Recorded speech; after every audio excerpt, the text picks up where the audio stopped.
Hai kalian para rebahaners yang mau pintar tanpa beranjak dari kasur dengan gaya gravitasi yang tinggi. Gak usah khawatir karena ada babang tampan yang siap kasih kalian tips belajar bahasa Inggris.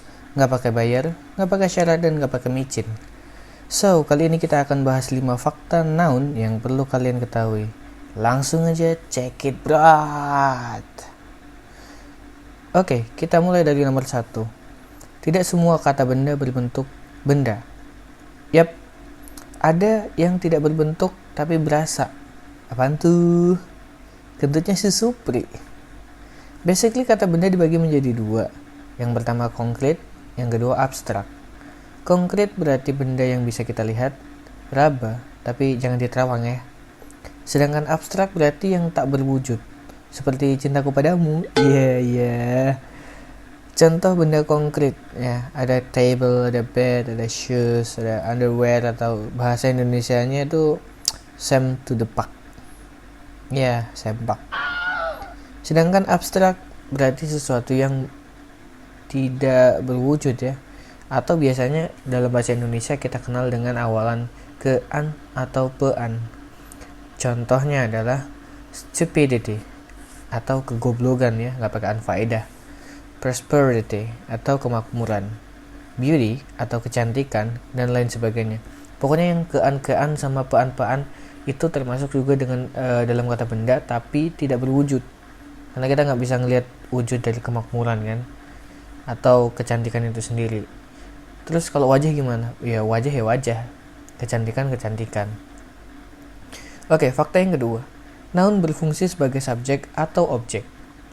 Kalau kata guru saya dulu, apapun yang bisa dijadikan subjek atau objek termasuk golongan noun.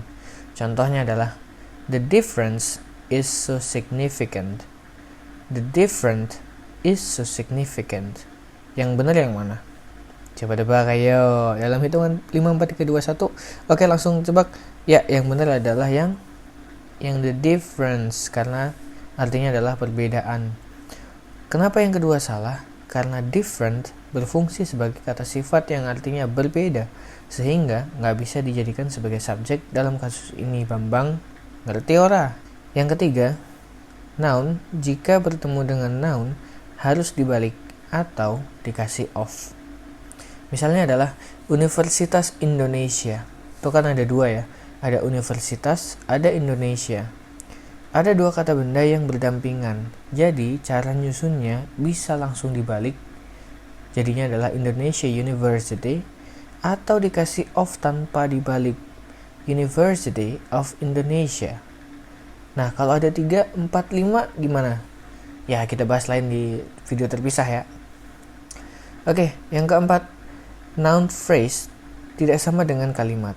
Meskipun panjang banget kayak punya gue. Oh my god! Wow! Noun phrase tidak bisa dikatakan sebagai sebuah kalimat jika tidak ada verb atau kata kerjanya. Jadi kalau ada susunan kata benda, kata sifat dan kata benda tanpa kata kerja, itu namanya bukan kalimat. Itu masih dikatakan sebagai noun phrase. Oke. Nah, yang terakhir, kalau kalian pusing bedain mana yang noun mana yang bukan, fakta kelima akan membuat Anda tercengang ya.